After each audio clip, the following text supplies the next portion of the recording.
I always feel like now I'm ready to do some business, right? Get things done. People sort of pay attention. So, what do you think the suit's going to survive, or I mean, we seem to see less people wearing suits. So, do you think it's going to survive, or? Yeah, I don't think it's going away. It's still the go-to thing on a sort of any sort of occasion. And I think lots of business guys are real comfortable with the fact that, you know what, they look appropriate when they're in a suit. You know, the other thing is, too, is they're actually more economical than a series of other clothes, right? Yeah, you don't need to spend $1,200 or $1,400 for a nice suit anymore. Yeah, and a decent one, you know, and the technology has improved, and a decent one, and they last a long time. I mean, half the time, by the time you throw out a suit, you've worn it so many times that you say, that thing doesn't owe me anything. Sure. What's the simplest way for a man who doesn't feel very, very good about the way he's dressed and wants to improve that? Well, I'd say it's, you know, you got to keep it to basics. You need to just upgrade a couple of things, simple things. Blazers, like you and I got on. You know, decent jeans and definitely good shoes. A guy could look pretty decent wearing a black blazer, a white shirt, jeans, and solid shoes every day. He'd look better than 95% of the men in the world. There's no reason to have a great big pile of useless clothes that are inappropriate.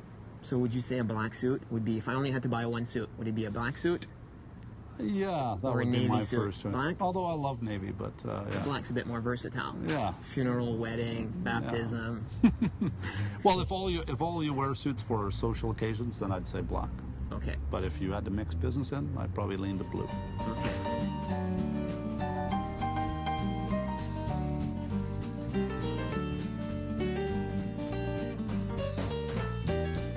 So Dan, where do you think men's fashion is heading to? I mean, what do you see the future? What's going to happen?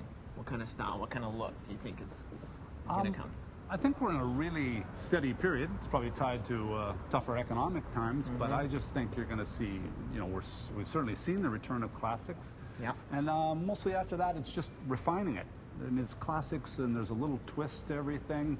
But I mean, it's really, to me, it's a fabulous time for clothes.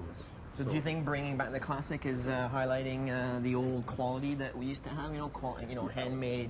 Handmade shoes and more handmade products versus mass production? Well, I mean, that comeback has saved some unbelievably good companies.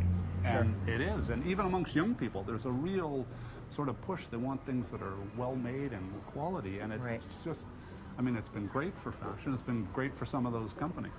But are people willing to pay the price that comes with the more quality products and some the are handmade?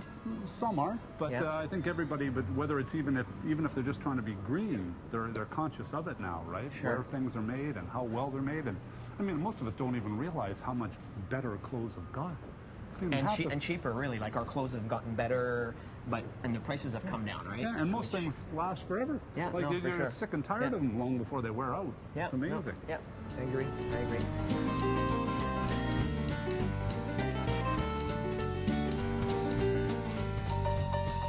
What's in the store for spring that you absolutely love?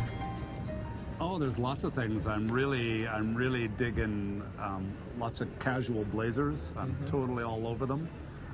Shouldn't talk. I'm sort of in the outfit. Yeah. So loving knit fabrics. ties. Yeah. Loving knit ties. I can't believe that these came back, and I'm happy about that. Super versatile. A knit tie can go with your Oxford cloth shirt there. You can dress it up. Yeah. Right?